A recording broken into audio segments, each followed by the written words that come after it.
Ayan, what is up mga kapitbahay? Welcome back na naman dito sa channel natin. Okay, so for today's video mga kapitbahay, quick video lang po tayo. No? Meron tayong isang kapitbahay na nagtatanong about dito sa TP-Link Umada switch natin. Ito, baguhan lang po kasi siya sa TP-Link. Sabi niya kasi sa akin, sanay daw siya sa Cisco. Okay, so isi-share natin sa kanya. Actually, hindi lang isa o hindi lang siya ang nagtatanong nito sa akin, no? Maraming nagtatanong nito sa akin. Naguguluhan sila doon sa TP-Link Umada natin, which is may vlog po tayo niyan pero doon yun sa mga switch natin na HP at saka yung sa mga D-Link switch natin. Yun yung may explanation tayo about doon sa tag and tag, about sa port tagging doon sa mga switch na yon. Pero sa ngayon, nagtatanong naman siya sa akin dito sa TP-Link Umada niya. Tinatanong po niya, bakit nga ba walang create ng trunk port doon sa TP-Link Umada? So, hinanap ko rin po yan. Wala po talaga kasi hindi ko alam kung bakit siya ganon, di ba? Tinatanong niya, nalilito siya kung ano nga ba ang purpose ng tag at saka untag. At saka, paano nga ba niya gagawin ang trunk port? Okay? Hindi niya magets kung bakit ganon. Okay, so let's go. Ituturo natin sa kanya or i-explain natin ng konti. So, ito yung TP-Link Umada natin.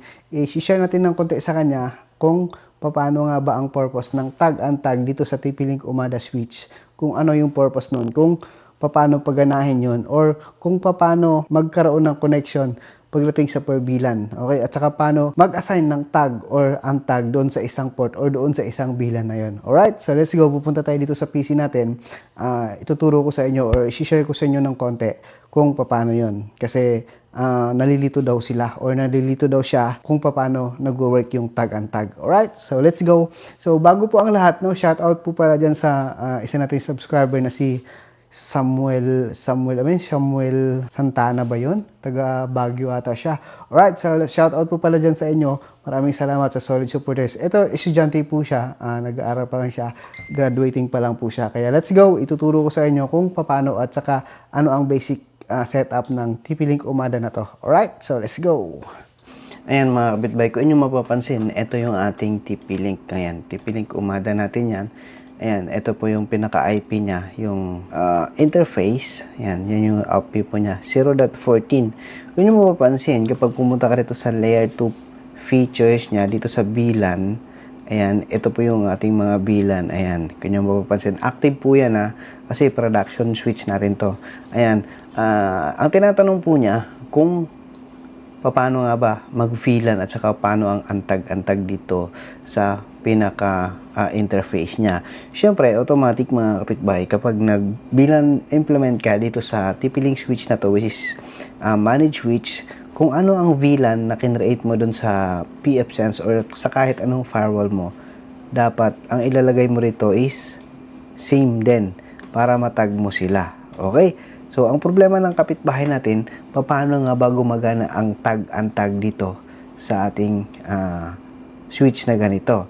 Kung yung mapapansin, kapag pumunta ka dito sa VLAN 811.co, may tinatawag tayo na ganito, port tagging at saka VLAN config. Kapag pumunta ka sa VLAN config, pag inedit mo yan, kunwari, itong VLAN 1, yung default, pag inedit mo yan, ayan, kung yung mapapansin, yan, dalawa yan, may tag ports at saka untag ports. Ayan. Pag sinabi kasi nating untag ports, ibig sabihin, member siya ng VLAN na yun. Kapag once na ang port na naka-untag doon sa VLAN na yun, ibig sabihin, isa ang may-ari noon. Kunwari, si number 3. So, naka-select po yan, Yan, naka-select po yan. Naka-untag po yan, yung port na yan. So, ibig sabihin, ang may-ari ng port na yan is si VLAN 1. Yan. Yan yung mapapansin dito sa VLAN config yan.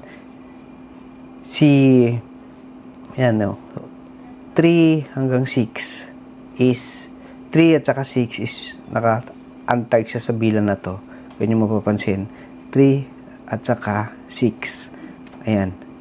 So, ibig sabihin, ang may-ari ng port na yan is si VLAN 1. Kung nyo mapapansin, dito sa voice ko, kapag in-edit mo yan, ayan.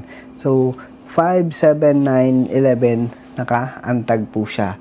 Pero dito sa baba, ayan, walang nakatag. Ang nakatag lang is, which is yung port 24. So, ano nga ba ang port 24? Ang port 24, mga kapitbahay, like for example, si pfSense mo meron ka, di ba? Kanya mapapansin kapag pumunta ka rito sa port tagging, port config, kung nyo mapapansin, si VLAN 24, ayan, si VLAN 24, ayan, naka-admit all siya. So, parang, pag sinabi mo kasing admit all, ibig sabihin, allow siya sa lahat.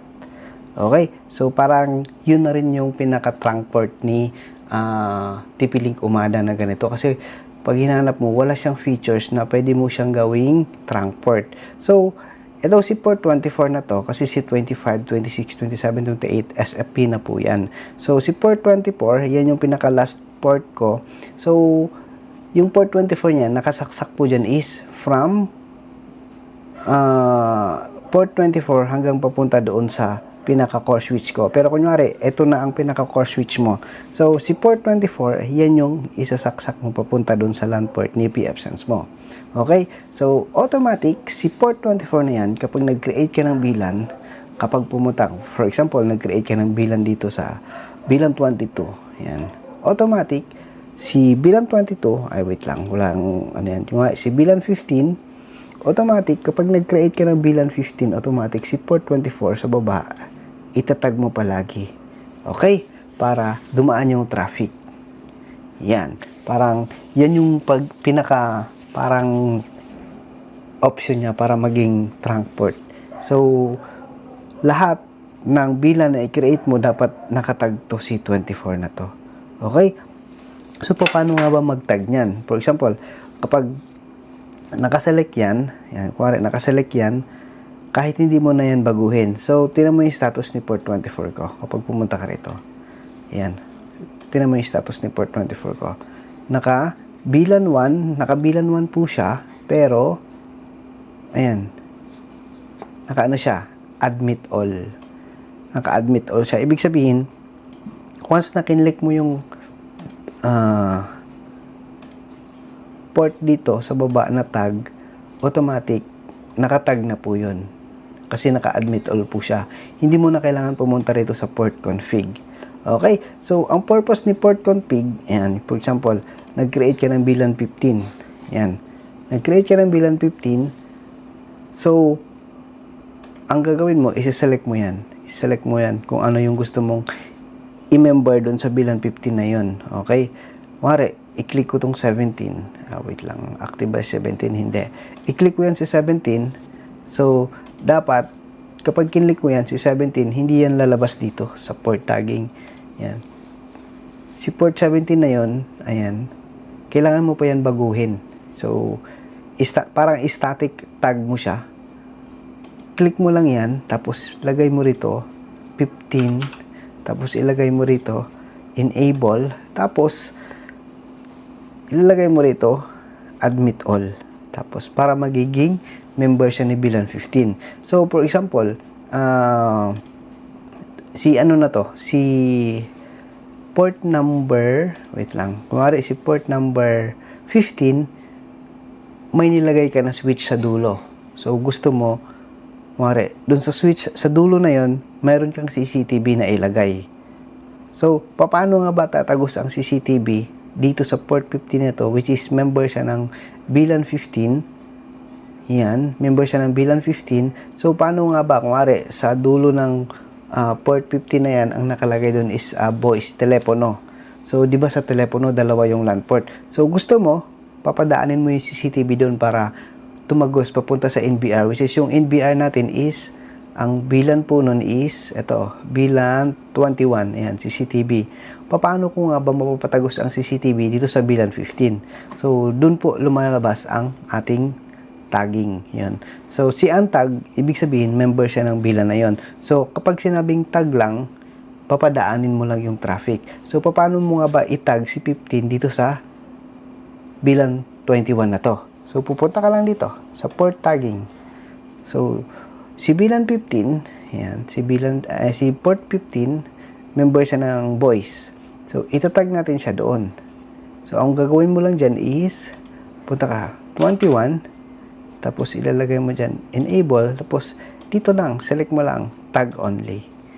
Yan. Kapag sinabi mong tag only, ayan, kapag sinave mo yan, ayan, kapag in-apply mo yan, ayan, kung yan mo papansin, kapag pumunta ka rito sa, wait lang, kapag pumunta ka dito sa VLAN config, ayan, kung nyo mapapansin, CCTV, click mo lang si 15 dito sa tag port, yan, para, yan, save mo lang, so nakatag na po yun, automatic na po yun, nakatag na po yun. So para tumago si CCTV kay port 15 papunta sa VLAN 21, so kailangan itag mo siya sa VLAN 21, which is nakaganyan po siya. So si VLAN 15, ayan o, ayan, nakatag only siya. Okay, so nakatag siya sa kay VLAN 21. Okay, so pero member siya ni VLAN 15. Okay, so ganun lang. Alright, so ganun lang ka-basic kung paano magtag-antag. Okay, so basic lang yan. Pero pwede mo rin siyang gawin kung gusto mo hindi ka na mahirapan, ma-identify kung kanino nga ba nakatag yan. Punta ka lang talaga dyan dito sa VLAN 15, makikita mo siya dyan. Okay, yan, members, ayan, yan yung members niya. 15, yan yung members niya. Tapos kung nyo mapapansin, yan o, 7 to, kung nyo mapapansin, si 15, ayan o, 15, so 7 to 16 ang member niya. So ibig sabihin kasama to si 15. Ang ginawa natin, tinag natin siya dito. So nandito na rin siya ngayon. Ayan o. 7 to 15. Ayan. So 7, 8, 9, 10, 11, 12, 13, 14, 15, 16. So member siya nun. Okay? Pero nakatag siya rito kay VLAN 21. Okay, so ganun lang ka-basic mga kapitbahay, ganun lang kadali kung paano i-identify yung tag-antag dito sa TP-Link Umada natin. Kapag na-encounter nyo yung ganito, so palagi nyong tandaan na si balik natin, si antag, ayan, si antag, ibig sabihin member, kailangan member siya ni VLAN na yon. Kapag inantag mo, automatic magiging member siya nun. Pero kumari, kapag tinag mo lang siya, tag only, ibig sabihin, member pa rin siya ng VLAN na yon, na kumari, si VLAN 1, member pa rin niya si 17, pero nakatag lang siya kay 15. Okay? So, sana naintindihan nyo, di ba? So, ganun lang ka-basic, tag and tag. Right? So, papalitan muna natin. Si port 15, member lang talaga siya ni VLAN 15. So, tanggalin natin yan. So, admit all natin. Tapos, kanya mapapansin, mawawala yan doon. Yan, kanya mapapansin. Pag pumunta ka dito, sa VLAN config, yan, sa VLAN config, ay, nandyan pa rin si 15. Tanggalin natin siya. Yan. Yan. So, wala na siya. Okay. Hindi na siya nakatag, pero andito pa rin siya. Member pa rin siya na VLAN 15. So, hindi na siya kaantag. So, i-save natin yan. Okay. So, original config po nun is naka-VLAN 15 kasi voice po yun eh. Pero kung gusto mong itag siya sa 21, edit mo lang dito sa port config. Alright, so ganun lang kadali mga kapitbahay. Sana may naintindihan kayo, or kung gusto kayong magtanong or may katanungan kayo, comment down below para masagot po natin. Kaya maraming salamat po sa suporta sa YouTube channel natin. Short video lang po sana to pero medyo napahaba, kaya God bless po sa inyo lahat. Maraming salamat, kaya thank you so much and peace.